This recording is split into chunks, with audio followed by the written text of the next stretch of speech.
Здравейте, мили мои! Знаете ли, че всички картини, всички образи, фрази, думи, случки се складират в нашето подсъзнание и дори даже образа на нашата акушерка е в дълбините на нашето подсъзнание. Нашето подсъзнание е меродавно за нашите вярвания, а както знаете, ще ни се въздаде според вярата. Така че, мили мои, ние особено внимание трябва да обърнем на нашите вярвания, защото те са тези, които са определили какво да имаме или какво да нямаме в нашия живот. Например, ако си казваме аз не мога това да го направя, или аз се страхувам да направя това, или аз не съм способен на това, и допълваме, защото бетонираме тази конструкция в мозъка така, че той не търси вече никакво друго решение, освен че той не може да направи това. Но когато ние си кажем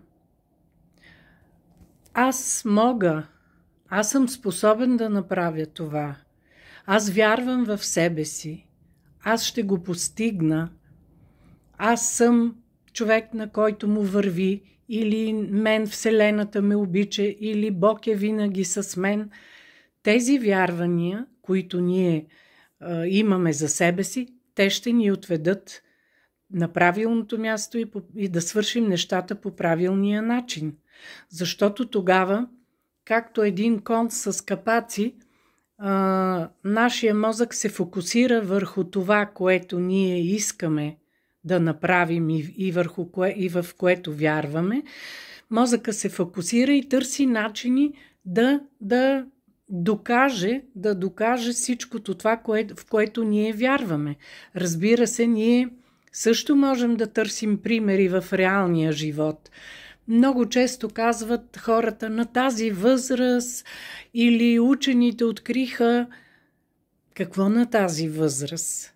На тази възраст, примерно, 60 годишните не могат да изглеждат добре. Защо? Погледнете Деми Мур, погледнете Синди Кроуфорд, погледнете много други хора, които са с прекрасна външност и здраве на тези години.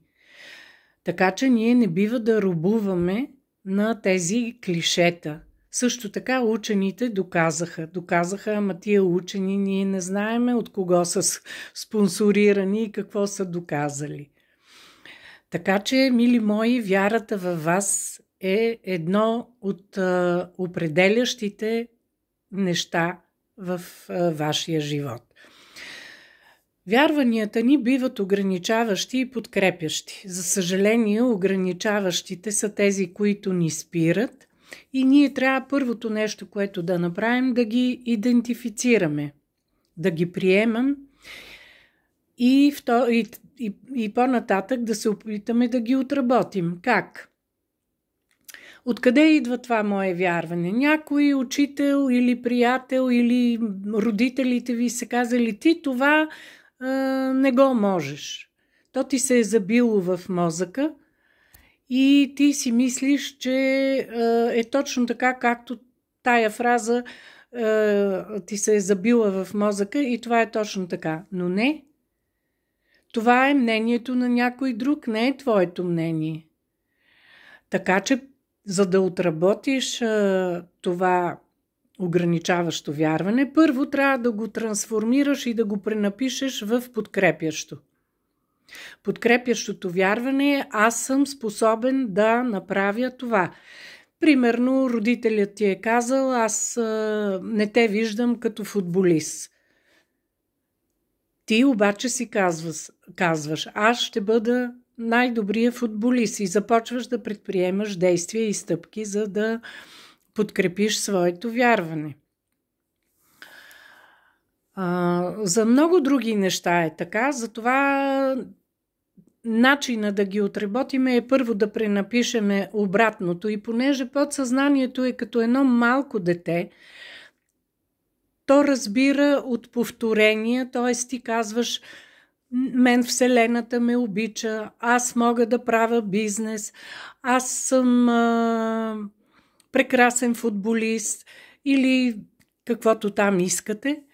И разбира се, давате и примери на подсъзнанието, защото то като едно малко дете ще се огледа в примера и постоянното повторение кара нашето съзнание да го вкара вече като складирана информация в нашето подсъзнание. За да бъдем успешни, трябва да си дадем равносметка какви ограничаващи вярвания имаме. Жените са, блондинките са, мъжете са. Това са ограничаващи вярвания, които може би в някои случаи са били валидни в предишни времена. Но сега, мили мои, ние трябва да създаваме нашите подкрепящи вярвания, за да продължим успешно в нашия живот, защото всичко, което имаме или нямаме в този живот, е плод на нашите вярвания. И затова в Библията се казва: ще ви се въздаде според вярата. Разбира се, бих добавила и благодарността. Желая ви успех! Преработвайте вашите ограничаващи вярвания.